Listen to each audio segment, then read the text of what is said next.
Drop it.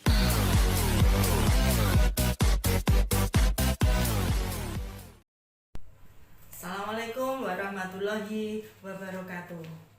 Selamat kepada calon siswa-siswi kelas 7 SMP Negeri 2 Trenggalek.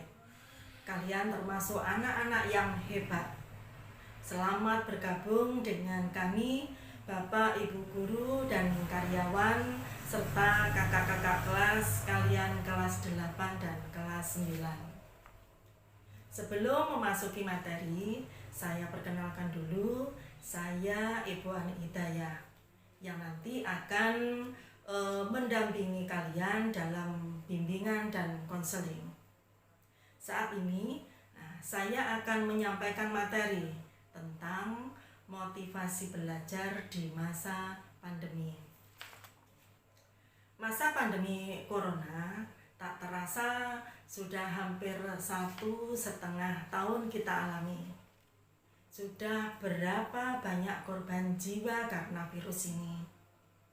Bahkan bukan hanya korban jiwa, kegiatan aktivitas biasa yang kita lakukan menjadi terhambat karena pandemi Corona ini. Kita tidak boleh kehilangan harapan untuk mengejar cita-cita. Nah, sebagai siswa, kita terbiasa melakukan kegiatan pembelajaran dengan tatap muka. Tetapi dalam masa pandemi ini, kita tidak bisa melakukannya lagi. Yang bisa kita lakukan adalah harus belajar secara online atau belajar dari rumah. Nah, hal ini sangat berdampak bagi guru maupun siswa. Jadi kita diwajibkan untuk menguasai teknologi. Kegiatan belajaran online berdampak pada motivasi belajar siswa.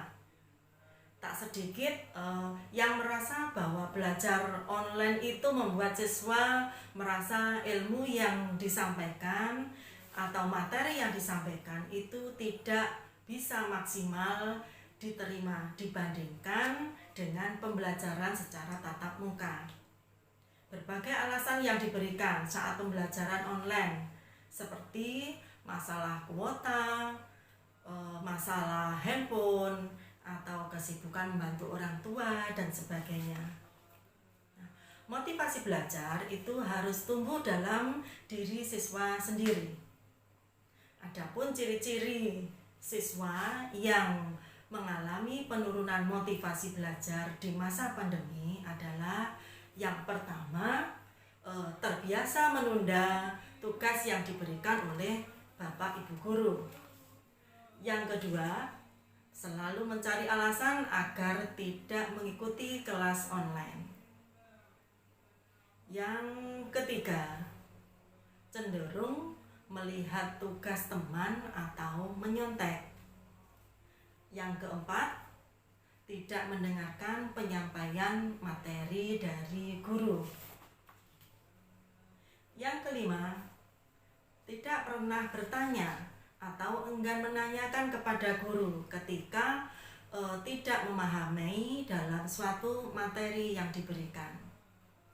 Yang keenam, tidak memiliki arah dan tujuan yang jelas. Nah, jika siswa sudah mengalami beberapa ciri di atas, maka bisa dikatakan bahwa ia tidak memiliki motivasi belajar yang baik. Maka dari itu, kita harus berusaha untuk meningkatkan motivasi dalam belajar. Nah, ada beberapa tips yang bisa kita gunakan atau kita terapkan untuk meningkatkan motivasi belajar di masa pandemi ini. Yang pertama, belajar dengan suasana yang baru. Walaupun di masa pandemi ini belajar itu di rumah, maka siswa bisa melakukan pembelajaran dengan suasana yang baru. Dengan menata ruang belajar kembali atau kita belajar di halaman rumah untuk mendapatkan suasana yang baru. Hal ini bisa meningkatkan motivasi belajar karena dengan suasana yang berbeda. Yang kedua, menyediakan hiburan. Belajar dengan suasana di rumah, kita alami sedikit sekali hiburan, tidak seperti ketika kita belajar di sekolah, bertemu dengan teman-teman, bertemu dengan bapak ibu guru, kita bisa bercanda di sela-sela kegiatan pembelajaran. Sebagai contoh ya, kita bisa menyediakan hiburan sendiri di rumah dengan mendengarkan musik, menyediakan cemilan atau minuman favorit kita ya. Jadi membuat kita tidak merasa jenuh ketika kita dekat dengan hiburan yang ada di rumah. Yang ketiga, yaitu dengan mengatur waktu belajar. Walaupun belajar di rumah itu bisa 24 jam, tersedia waktu bebas selama 24 jam. Bukan berarti 24 jam itu kita belajar terus.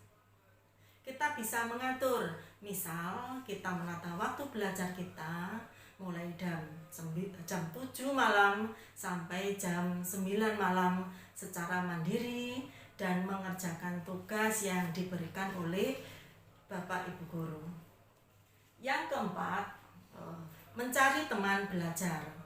Nah, teman belajar termasuk bagian dari motivasi belajar, di mana kita merasa memiliki teman diskusi ketika kita sulit memahami suatu materi atau merasa bosan dengan kesendirian.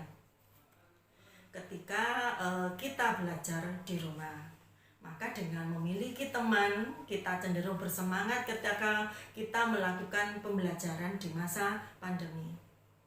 Yang kelima, belajar dari berbagai sumber.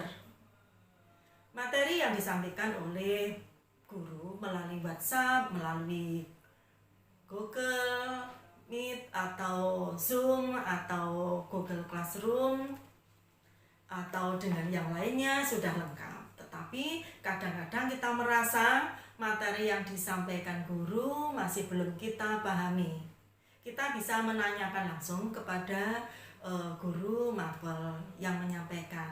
Jika kita masih belum bisa memahami, kita dapat melakukan pembelajaran dari berbagai sumber.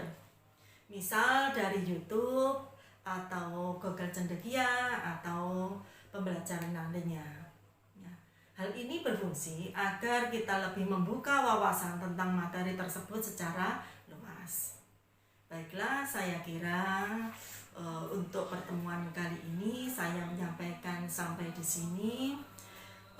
Kita bisa bertemu di lain waktu dalam keadaan sehat. Assalamualaikum warahmatullahi wabarakatuh.